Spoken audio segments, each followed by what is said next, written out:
Hey, Brian Miller here, and thanks so much for tuning into this week's episode of Thursday Thoughts, all about Billy Joel, why he sucks, and advice and feedback. This is a weird one.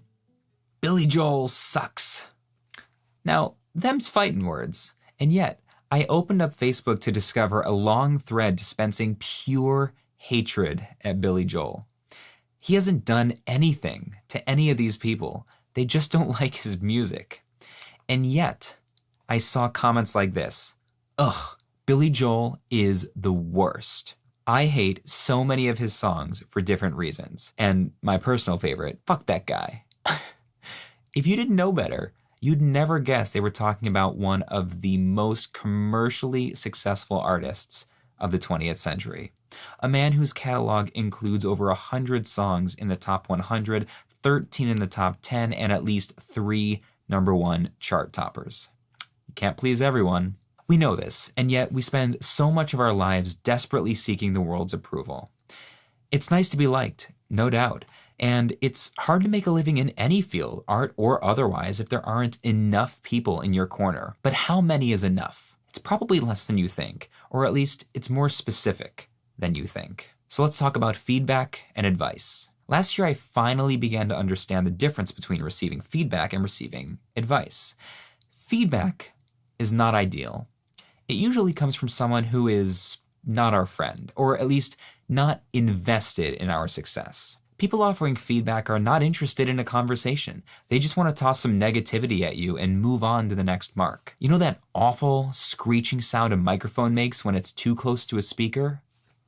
That's feedback. Advice, on the other hand, comes from well-meaning people generally who care about our success. We may not like what they have to say, but their intentions are good. The YouTube comments section is one of the most toxic places on the internet. I know, because I run multiple YouTube channels. There, it's particularly useful to be able to distinguish between feedback and advice.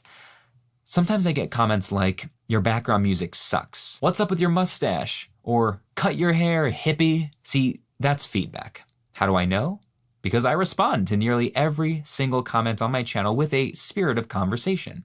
What don't you like about the background music? What kind of haircut do you think would look better on me? They never answer.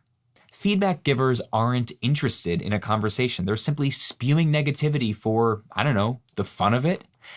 On the other hand, I'll occasionally get a comment from a longtime viewer or subscriber, something like, "Hey man, I love your videos. It would have been helpful here if you had gone into more detail about X, Y, and Z." See, when I respond to those comments, I immediately get an answer. We'll go back and forth for a few minutes. Their willingness to engage in a positive, collaborative tone indicates it was intended as advice, not feedback. And even if I disagree with them, which I do often, that's the kind of person you ought to be listening to. They're not a drive-by hater trying to take you down. They genuinely want you to succeed. The trick is not being bothered by feedback and not being offended by advice. No one is for everyone, but everyone is for someone. Whether you're an artist, a nurse, an electrician, or an accountant, you've got to figure out who your work is for. If you're an accountant in Nebraska and most of your clients complain that you're too forward, you're too curt, you're too aggressive, it doesn't necessarily mean you're a bad accountant, but it might mean you should be an accountant in New Jersey, not Nebraska. Because people in New Jersey see that kind of attitude as efficient, not as rude.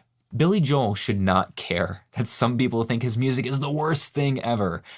What he should care about is whether his longtime fans are still happy and engaged with his art. Everyone else?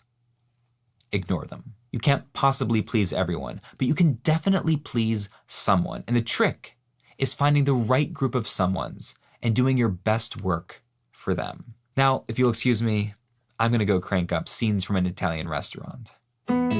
Well, that's it for this week's episode of Thursday Thoughts, but I want to hear from you. What art do you do? What work are you in? Have you found it difficult to get a group of the right people to pay attention to what you're doing, whether it's a blog or a podcast or a YouTube channel, whether you're a nurse or an accountant or a lawyer or a janitor, or have you found this to be a difficulty in your life? And if so, what about it have you tried to change the outcome? Have you tried to go out of your way to find the right group of people and make sure that you're only speaking to them?